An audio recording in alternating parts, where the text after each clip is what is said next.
Ẹ jẹ́ ká gbàdúrà. Bàbá olóore ọ̀fẹ́ jùlọ, a dúpẹ́ lọ́wọ́ yín, a gbé yín ga láàárọ̀ yìí. A yìn yín lógo fún oore ọ̀fẹ́ tẹ́ fún wa láti jí alààyè ọkàn lónìí. Ògo ni fún orúkọ yín o. Mẹ́ta lọ́kan, ẹ gba ọpẹ́ wa o. Títí láé la máa dúpẹ́ lọ́wọ́ yín ní orúkọ Jésù Kristi Olúwa wa. Àmín. Mo kí wa káàbọ̀ sórí ètò ìwàásù orí rédíò tí ìjọ Anglicani ti Dáósìsì Ifẹ̀ ṣe ètò rẹ̀. Mo sì gbàdúrà wípé lónìí lórúkọ Jésù Kristi ọ̀rọ̀ náà yóò ní ìtumọ̀ nínú ayé wa. A ó gbọ́ lágbọ́yè, a ó gbọ́ lágbọ́ṣẹ́gun ní orúkọ Jésù. Láàárọ̀ yìí ẹsẹ̀ wúrà wa ni mo pè ní gbígbé ìgbé ayé ọ̀tun nínú Kristi.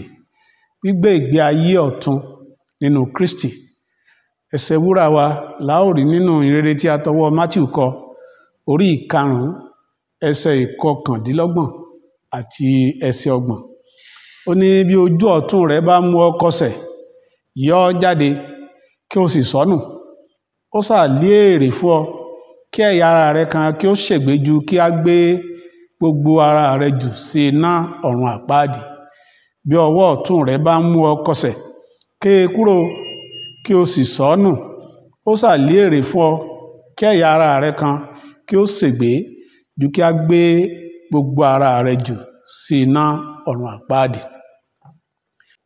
Tí a bá ń sọ wípé ìgbé ayé ọ̀tun ṣe pàtàkì fún ènìyàn nínú Kristi, ó tún fi hàn wá wípé ìgbé ayé mìíràn wà tó jẹ́ ìgbé ayé ìdọ̀tí, ìgbé ayé ẹ̀ṣẹ̀ tí kò jẹ́ dídùn inú Ọlọ́run.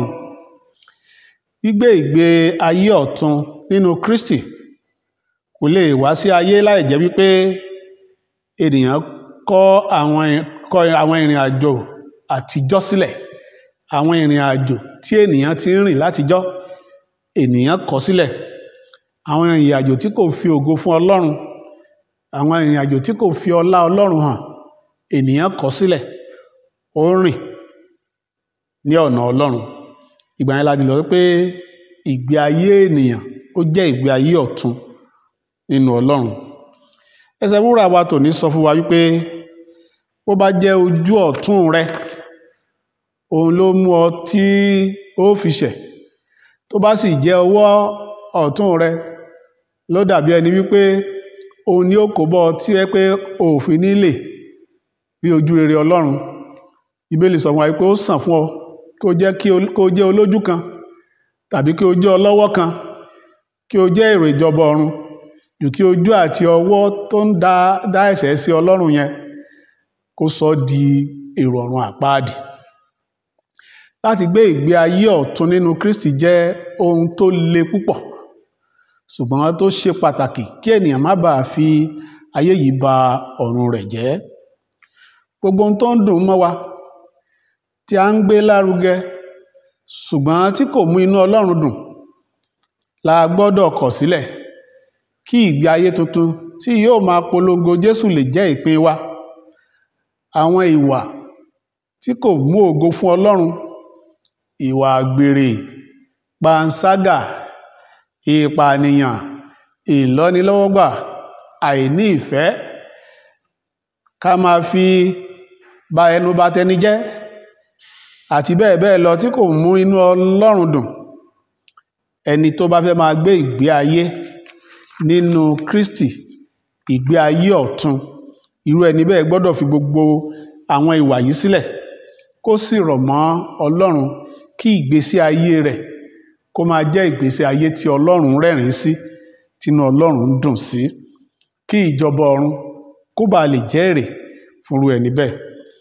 Tí a bá wo ìwé Pétérù kínní orí 2 ẹsẹ̀ 11 àti 12, ó sọ fún wa wípé olùfẹ́, mo bẹ̀ yín bí àlejò àti bí èrò láti fà sẹ́yìn kúrò nínú ìfẹ́kùfẹ́ ara tí ń bá ọkàn jagun. Kí ìwà yín láàrin àwọn kèfèrí kí ó dára pé bí wọ́n ti ń sọ̀rọ̀ yín bí olùṣe búburú nípa iṣẹ́ rere yín tí wọ́n máa kíyèsí, kí wọn kí ó lè máa yin Ọlọ́run lógo lé ọjọ́ ìbẹ̀wò ara nínú Olúwa. Ìwé tá a kọ yìí Pétérù kínní orí 2 ẹsẹ̀ 11 àti 12, ó ń sọ fún èmi àti ìwọ wípé láti gbé ìgbésí ayé ọ̀tun nínú Kristi a gbọ́dọ̀ ṣetán láti máa jẹ́ kí ìwà wa kó jọ ti Ọlọ́run, ìwà tí àwọn tí wọ́n ń pè wá léèyàn búburú máa rí, táwọn náà á rí, tí wọ́n á gbéra sọ wípé ó yẹ ká tẹ̀lé àwọn ènìyàn wọ̀nyí, ó yẹ ká gbé Jésù tí wọ́n ń gbé lárugẹ yìí, ó yẹ ká bá wọn gbé lárugẹ. Ìwà wa gẹ́gẹ́ bí ẹni tó jẹ́ wípé ó ń gbé ìgbésí ayé tuntun nínú Kristi, ó gbọ́dọ̀ jẹ́ ìwà tí àwọn ará ayé á rí, tí wọ́n á máa bu ọlá fún Ọlọ́run láti ara wa. Ẹni tó bá fẹ́ gbé ìgbé ayé ọ̀tun nínú Kristi, ó gbọ́dọ̀ jẹ́ ẹni tó ní ìfẹ́, kò gbọ́dọ̀ jẹ́ ẹni tí yóò máa di ènìyàn sínú. Bí wọ́n bá ṣẹ̀ ọ́, ó gbọ́dọ̀ ṣetán láti dáríjì ni. Nípa ṣíṣe bẹ́ẹ̀, ó ti di ẹni ọ̀tun. Bẹ́ẹ̀ gẹ́gẹ́ ló sì ti bẹ̀rẹ̀ sí kọ́ ilé rẹ̀ sí òkè lọ́dọ̀ Ọlọ́run. Ẹnikẹ́ni tí ó fẹ́ máa rìn ní ọ̀nà Ọlọ́run, ẹnikẹ́ni tó jẹ́ wípé yóò fẹ́ gbé ìgbé ayé ọ̀tun nínú Kristi, kò gbọ́dọ̀ jẹ́ ẹni tó jẹ́ wípé ó ń di ènìyàn sínú. Ó gbọ́dọ̀ jẹ́ ẹni tó ní ìfẹ́, ó gbọ́dọ̀ jẹ́ ẹni tó jẹ́ wípé ó ń forí jìnì.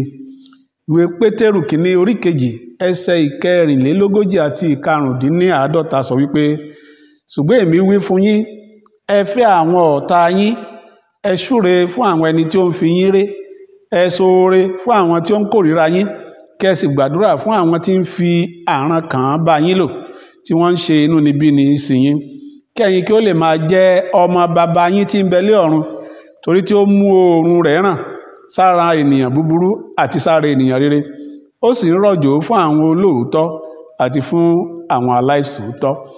Ẹni tó jẹ́ wípé yóò máa gbé ìgbé ayé ọ̀tun nínú Kristi, ó gbọ́dọ̀ jẹ́ ẹni tó jẹ́ wípé kò ro tara rẹ̀ nìkan ṣoṣo. Bí ènìyàn bá ṣẹ̀, ó gbọ́dọ̀ ṣetán láti mójú kúrò.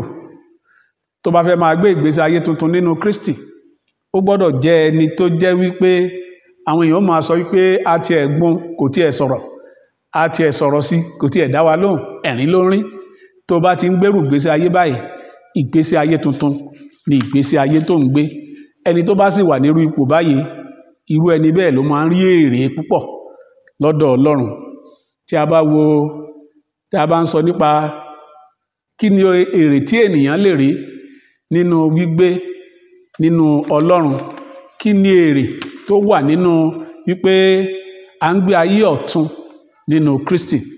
Tí a bá wo ìwé Ìfihàn orí 22 ẹsẹ̀ 14, ó wípé ìbùkún ni fún àwọn tí ó ń pa òfin rẹ̀ mọ́, kí wọn kí ó lè ní àǹfààní láti wá sí ibi igi ìyè náà, àti kí wọ́n lè gba àwọn ẹnubodè wọ inú ìlú náà.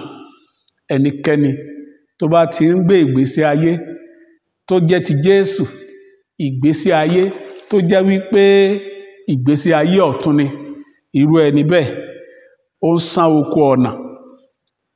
oko ọ̀nà láti tẹ̀síwájú, láti gbẹ ẹnu ọ̀nà náà wọlé. Ibo sì lẹ́nu ọ̀nà náà? Ẹnu ọ̀nà láti lọ sí ìjọba ọ̀run. Irú ẹni bẹ́ẹ̀ ìgbésí ayé rẹ̀ ti tún níwájú Ọlọ́run, ìgbésí ayé rẹ̀ ó sì ṣe ìtẹ́wọ́gbà níwájú Ọlọ́run. Ẹnikẹ́ni tó bá ti ń gbé ìgbé ayé ọ̀tun nínú Kristi, tó sì kọ ẹ̀ṣẹ̀ sílẹ̀, ti di ẹni ìbùkún, wọ́n sì ti di ajogún ìjọba Ọlọ́run. Bẹ́ẹ̀ ni àti gba ẹnu bodè wọ ọ̀run rere ó ti di àìnira fúru ẹni bẹ́ẹ̀.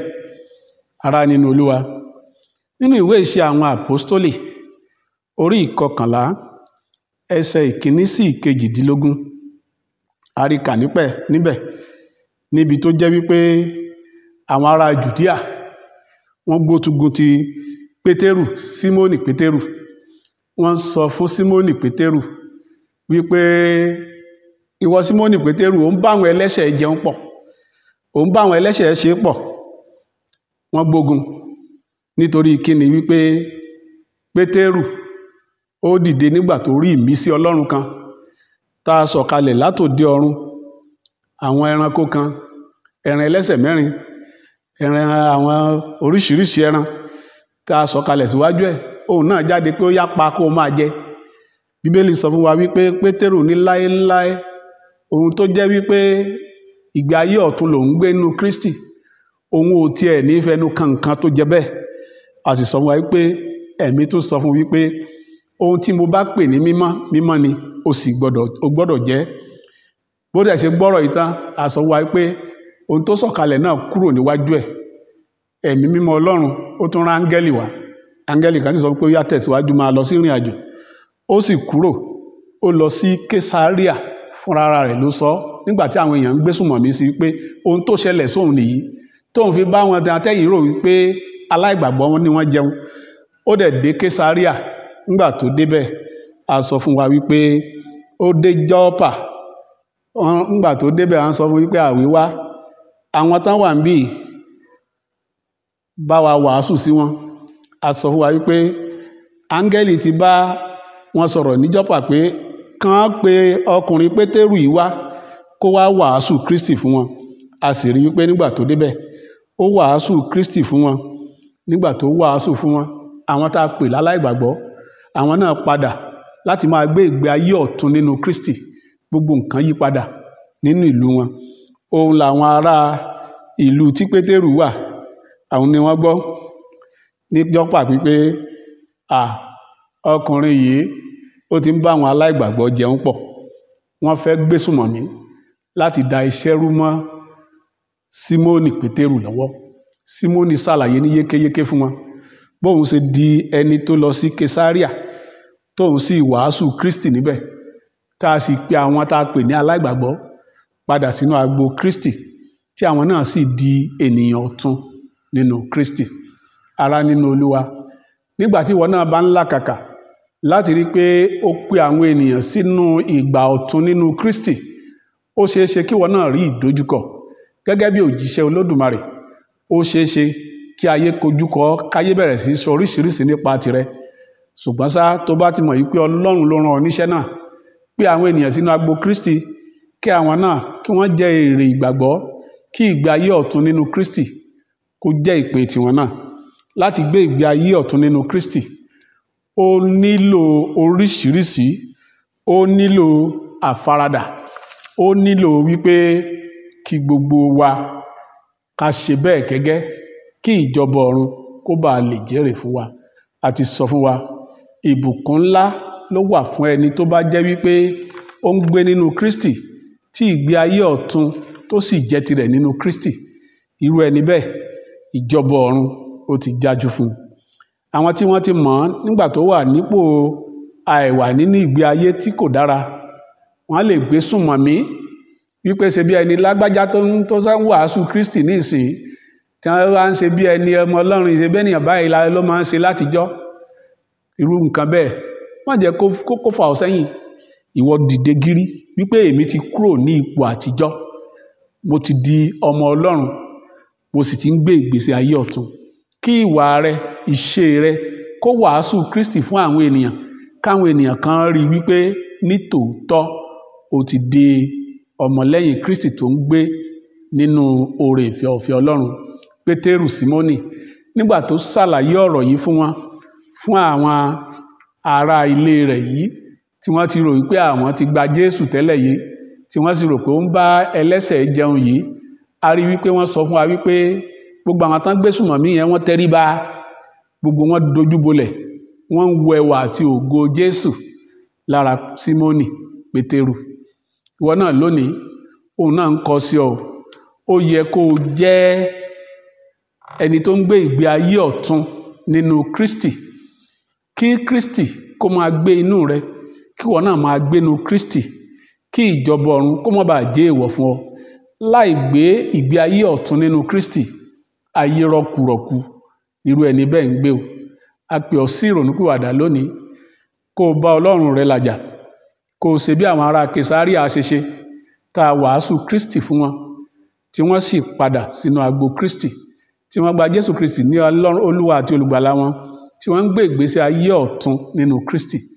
Ẹnikẹ́ni tó bá ti ń gbé ìgbésí ayé ọ̀tun nínú Kristi, irú ẹni bẹ́ẹ̀ ti fi ìjọba ọ̀run ṣèrè jẹ, kò lè rí ìdojúkọ kan mọ́. Ó tiẹ̀ rí ìdojúkọ, Jésù Kristi wà níbẹ̀ láti ṣẹ́gun fún ẹni bẹ́ẹ̀, torí pé ayé rẹ̀ ti tuntun, ìbọ̀rìṣà ti kúrò nínú ayé rẹ̀, ibi àìfẹ́nitán ti kúrò nínú ayé rẹ̀, ká máa gbẹ̀yìn bẹbọ jẹ́ ti kúrò nínú ayé rẹ̀, ká máa gbẹ́ kòtò dé yí olórí po ó ti kúrò nínú ayé rẹ̀. Irú ẹni bẹ́ẹ̀ ti di àtẹ́wọ́gbà fún Ọlọ́run. Lónìí mo gbàdúrà fún gbogbo ẹ̀yin tí ẹ ń gbọ́ mi nílé tàbí tí ẹ ń gbọ́ ọ̀rọ̀ yìí lákòókò yìí, lórúkọ Jésù, ìgbé ayé ọ̀tun nínú Kristi Ọlọ́run á fún yín gbé o. Ìjọba ọ̀run kò sì ní dèwọ̀ fún ẹnì kọ̀ọ̀kan wa. Bẹ́ẹ̀ ni yóò rí ní orúkọ Jésù Kristi Olúwa wa. Àmín. Ẹ jẹ́ ká gbàdúrà. Bàbá, dúpẹ́ lọ́wọ́ yín o, a gbé yín ga nítorí pé ẹ tún ti sọ fún wa láàárọ̀ yìí pé ìgbé ayé ọ̀tun nínú Kristi òun ló múnú Ọlọ́run dùn tó sì máa ń mú ènìyàn rí ìbùkún. Agbára láti gbé ìgbé ayé ọ̀tun nínú Kristi, Olúwa gbọ́ gbogbo àwọn tí wọ́n ti gbọ́ ọ̀rọ̀ yìí láàárọ̀ yìí o, kí ìjọba ọ̀run kó jẹ́ èrè fún wa, ìbùkún àgbàyanu kó jẹ́ ti ẹnì kọ̀ọ̀kan. Bẹ́ẹ̀ ni ó sì rí. Jésù Olúwa wa. Àmín.